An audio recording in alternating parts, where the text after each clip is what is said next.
Hello students, my name is Aman and welcome back to my YouTube channel school fellow classes. और guys आपके लिए नई video लेकर के आ गया हूँ। ये बुक है प्राची पब्लिकेशंस की इंग्लिश ग्रामर के लिए, 6th क्लास की ये बुक है एक्चुअली।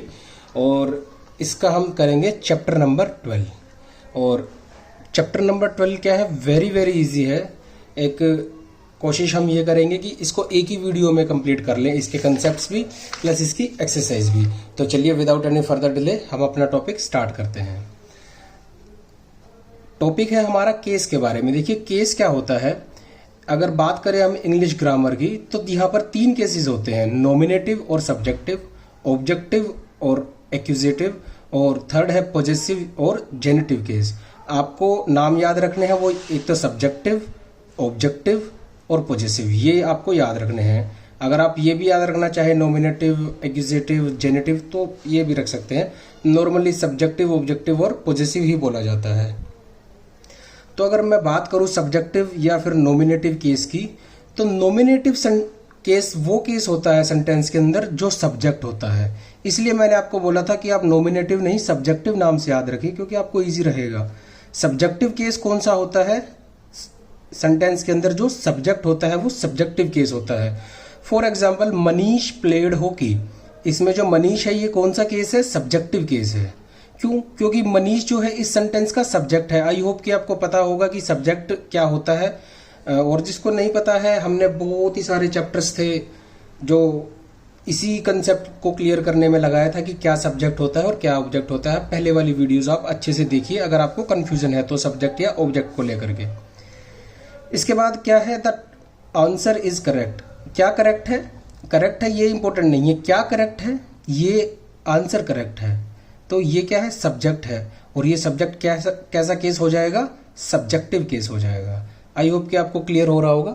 और जिसको क्लियर नहीं भी हो रहा है कोई बात नहीं, अभी हमने स्टार्टिंग की है। अब मैं बात करूं अगर ऑब्जेक्टिव केस की, तो जैसे कि नाम से पता चल रहा है, जैसे सब्जेक्ट में सब्जेक्टिव हो जाता है, वैसे ही जो सेंटेंस का ऑब्जेक्ट होता है वो कौन सा केस बन जाता है, objective case. For example he ate an apple, अगर मैं यहाँ बात करूं ही की, तो ये कैसा केस है, सब्जेक्टिव केस है। और ये जो एन एप्पल है ये क्या है, ऑब्जेक्ट है। तो ये एन एप्पल जो हो जाएगा ये कैसा केस हो जाएगा, सर ये ऑब्जेक्टिव केस हो जाएगा। यस।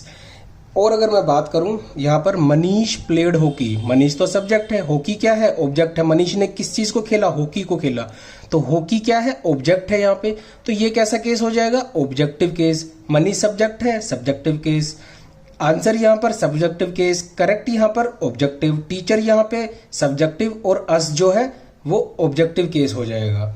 इसी तरीके से है she went to the river, the river, she जो है सब्जेक्ट है तो सब्जेक्टिव केस, द रिवर यहाँ पर इसका सेंटेंस का ऑब्जेक्ट है, तो ये कौन सा केस हो जाएगा, ऑब्जेक्टिव केस हो जाएगा। बस इतना ही सिंपल है, ये वेरी इजी है। जो थोड़ा सा इंपॉर्टेंट जो है यहाँ पर वो है पॉजेसिव केस, इसको आपको ध्यान से सीखना है। पॉजेसिव केस देखिए क्या होता है, मैं अगर बात करूं पॉजेसिव केस की, तो पॉजेसिव केस पोजेशन दिखाता है। अब सर पोजेशन क्या होता है, पोजेशन फॉर एग्जांपल जैसे मेरे पास ये पेन है तो ये मेरे पोजेशन में है, ये मेरा है, दिस पेन इज माइन। अगर ये पेन किरण का होता तो मैं क्या लिखता, दिस पेन इज ऑफ किरण, या दिस पेन बिलोंग्स टू किरण। अब इसी को मैं शॉर्ट फॉर्म में अगर लिखना चाहूं, बिलोंग्स टू किरण, तो ये मैं कैसे लिख सकता हूं, दिस इज किरण's पेन, किरण's पेन। ये जो मैंने एपिस्ट्रोफी एस लगाया है, इसका मीनिंग क्या होता है, पोजेशन। इसका मतलब होता है क्या, पोजेशन। यानी कि अगर मैं ये बोलूं दिस इज किरण's पेन, तो ये इंप्लाइड है, मेरे को ये बोलने की जरूरत नहीं पड़ेगी फिर, दिस पेन बिलोंग्स टू किरण। तो इसी तरीके से कुछ एग्जाम्पल्स हैं, जैसे कुमार्स कार, इसका क्या मतलब है, कुमार की कार।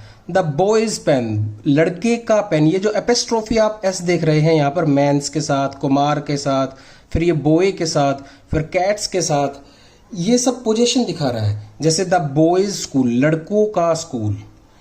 आर्किमिडीज लॉ, आर्किमिडीज का लॉ।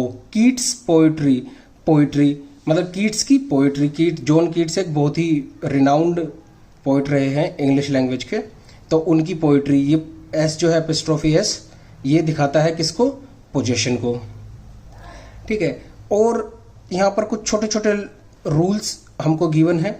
जैसे सपोज कीजिए कि बॉय एक लड़का है, बॉयज टॉय, इसका क्या मतलब हुआ कि लड़के का खिलौना। लेकिन अगर बहुत सारे लड़कों को खिलौने की बात करूं, जैसे यहां पर था बॉयज स्कूल, तो प्लूरल में क्या किया जाता है, जैसे बॉय का प्लूरल क्या होगा, बॉयज। और अगर मेरे को इसको पॉजेसिव केस में दिखाना है तो सिंपली है कि यहां पर मैं कोमा लगा दूंगा इसके ऊपर। इसका यही मतलब है कि लड़कों का। और अगर खाली BOY और एपिस्ट्रोफी एस की बात करूं तो एक लड़के का, BOYS के बाद कोमा की बात करूं तो मैं बहुत सारे लड़कों का। इस तरीके से सिंगुलर केस, प्लूरल केस में हम एपिस्ट्रोफी एस लगा करके, यहां पर कोमा लगा करके इसको पॉजेसिव केस बनाते हैं। और अभी भी जिसको नहीं समझ में आ रहा, कोई अभी टेंशन वाली बात नहीं है। ये जो हम एक्सरसाइज करेंगे यहां पर आपको सब क्लियर हो जाएगा। देखिए, अगर मैं एक्सरसाइज की बात करूं तो फर्स्ट एक्सरसाइज ही क्या है, the plays written by Shakespeare are world famous. इसको मेरे को क्या करना है, पॉजेसिव केस में कन्वर्ट करके इस पूरे सेंटेंस को क्या करना है, रीराइट करना है। देखिए, the plays written by Shakespeare are world famous, तो सिंपली क्या हो जाएगा, SHAKESPEARE एपिस्ट्रोफी S। शेक्सपियर के, इसका क्या मतलब है, शेक्सपियर के या का, सेंटेंस के अकॉर्डिंग हम सेंस समझ लेंगे इसकी। शेक्सपियर के प्ले आर वर्ल्ड फेमस। तो देखा आपने कितनी मेहनत से हम बच गए।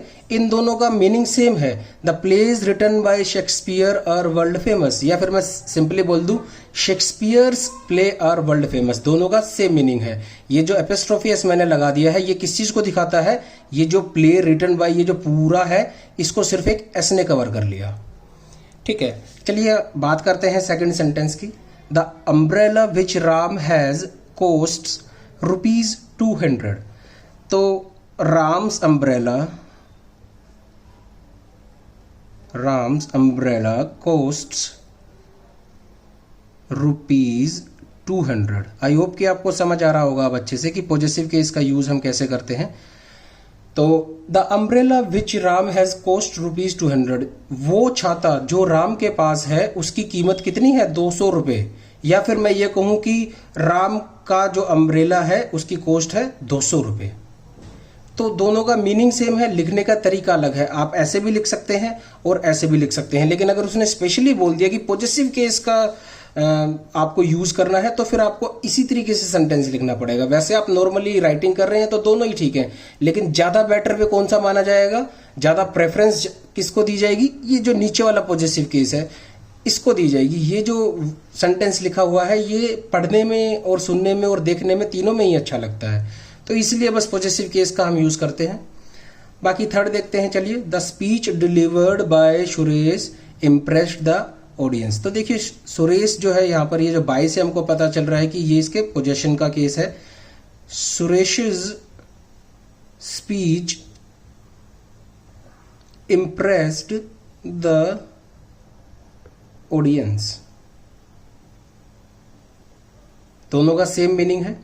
अब यहां पर देखिए, the judgement given by the court was welcomed by all. ये जो बाय है इससे हमको पता चलेगा, इसके बाद जो मेन हमारा सब्जेक्ट होगा उसको हम पॉजेसिव केस में ले लेंगे। Court's judgement was welcomed by all. I hope कि अब आपको अच्छे से समझ में आ रहा होगा और आपको कोई भी कंफ्यूजन नहीं हो रही होगी। अगर मैं फिफ्थ की बात करूं, the conquest made by Alexander, conquest made by Alexander the Great are well known. तो देखिए क्या है, बाय के बाद मैंने आपको बताया था जो भी नाउन आए या मेन सब्जेक्ट हो उसके साथ हम एपिस्ट्रोफी लगा देंगे। इसका ये सिंपल सा रूल है, वैसे आपको रूल याद रखने की जरूरत नहीं है।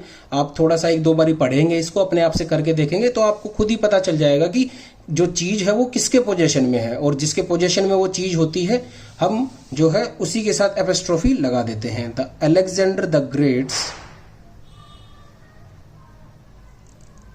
कॉन्क्वेस्ट्स आर वेल नोन, यानी कि वो कॉन्क्वेस्ट जो अलेक्जेंडर ग्रेट द्वारा किए गए थे वो उनको सब जानते हैं, मतलब वो वेल नोन है। या फिर मैं यूँ कहूँ कि अलेक्जेंडर द ग्रेट्स के कॉन्क्वेस्ट वेल नोन है।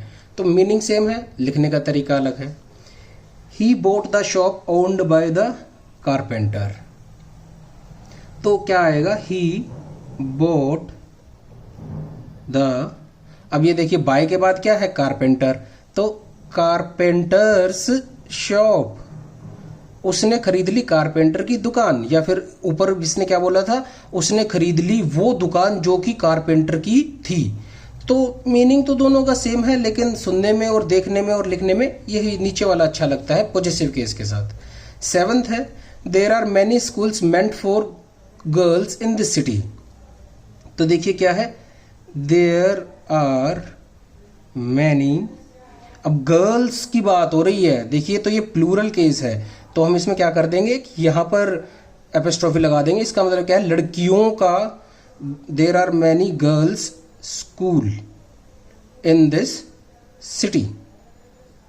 ओके, हमारा 8th है, he took rest after doing the work in the day, he took rest after, he took rest after doing the work in the day, he took rest after the works day। तो ये guys possessive case का use करना हमने देखा। यहाँ पर possessive case से छोटे छोटे रूल्स मैं आपको एक बार फिर से रिमाइंड करवा देता हूँ। जैसे कि यहाँ पर ये प्लूरल केस था तो गर्ल्स के बाद ही हमने कॉमा लगा दिया। यहाँ पर ये जो अलेक्जेंडर द ग्रेट था ये कंपाउंड वर्ड है, सिंगल वर्ड नहीं है। वैसे तो एक ही वर्ड भी कहा जा सकता है इसको, लेकिन ये क्या है, कंपाउंड वर्ड है। तो कंपाउंड वर्ड जितने भी होते हैं, जैसे माय फादर इन लॉ, तो लास्ट में उसके क्या आता है, एपिस्ट्रोफी एस आता है। जैसे यहाँ पर आप ये नहीं कह सकते my father's in law, father's के साथ एपिस्ट्रोफी नहीं आएगा। जो कंपाउंड वर्ड में लास्ट जो होगा वर्ड उसके साथ एपिस्ट्रोफी आएगा। जैसे अलेक्जेंडर द ग्रेट्स है या माय फादर इन लॉज है, या फिर बात करें तो जॉर्ज द थर्ड्स रेन। तो इस तरीके से write down the possessive form of the following. अब यहाँ पर कुछ सेंटेंस दिए हुए हैं, इनको हमको रीराइट नहीं करना, बस इसकी इनमें हमको क्या है, पॉजेसिव फॉर्म ढूंढ के निकालनी है। तो क्या है, देखिए, the idea expressed by Pradeep. तो एक तो गोल्डन रूल यही कह रहा है कि बाय के बाद जो भी आपको गिवन है उसके साथ आप क्या लगा दो, एपिस्ट्रोफी एस, प्रदीप्स आइडिया। या अगर आप इसकी समझ के साथ अगर आप इसको सोल्व करना चाहें तो देखिए क्या है, the idea expressed by Pradeep, वो आइडिया जो प्रदीप द्वारा एक्सप्रेस किया गया, यानी कि प्रदीप यहाँ पर मेन सब्जेक्ट है और इसी का वो आइडिया है। तो आइडिया किसका है, प्रदीप का। तो पोजीशन में किसके होगा, प्रदीप के। तो प्रदीप्स आइडिया। तो ये इतना ही सिंपल है। अब मैं फटाफट से करवाता हूँ। The song sung by Sonu, तो क्या है, Sonu's song. The costumes of dancers, dancers costume, dancers costume. ये है बहुत सारे डांसर्स की, और अगर हमको सिंगुलर डांसर की हो तो डांसर्स, डांसर के बाद apostrophe S, costume. I hope कि अब आपको ये सिंगुलर प्लूरल वाला जो है क्लियर हो गया होगा। The books for children, children's book, CHILDREN apostrophe S book, यानी कि बच्चों की किताबें, या फिर हाँ ठीक है।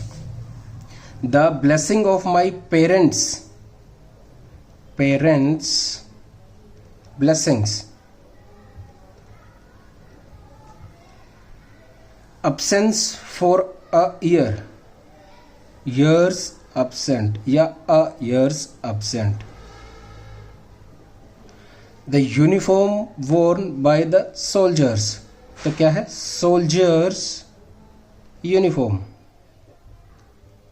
इसके बाद है weight of a kilogram, a kilogram's weight।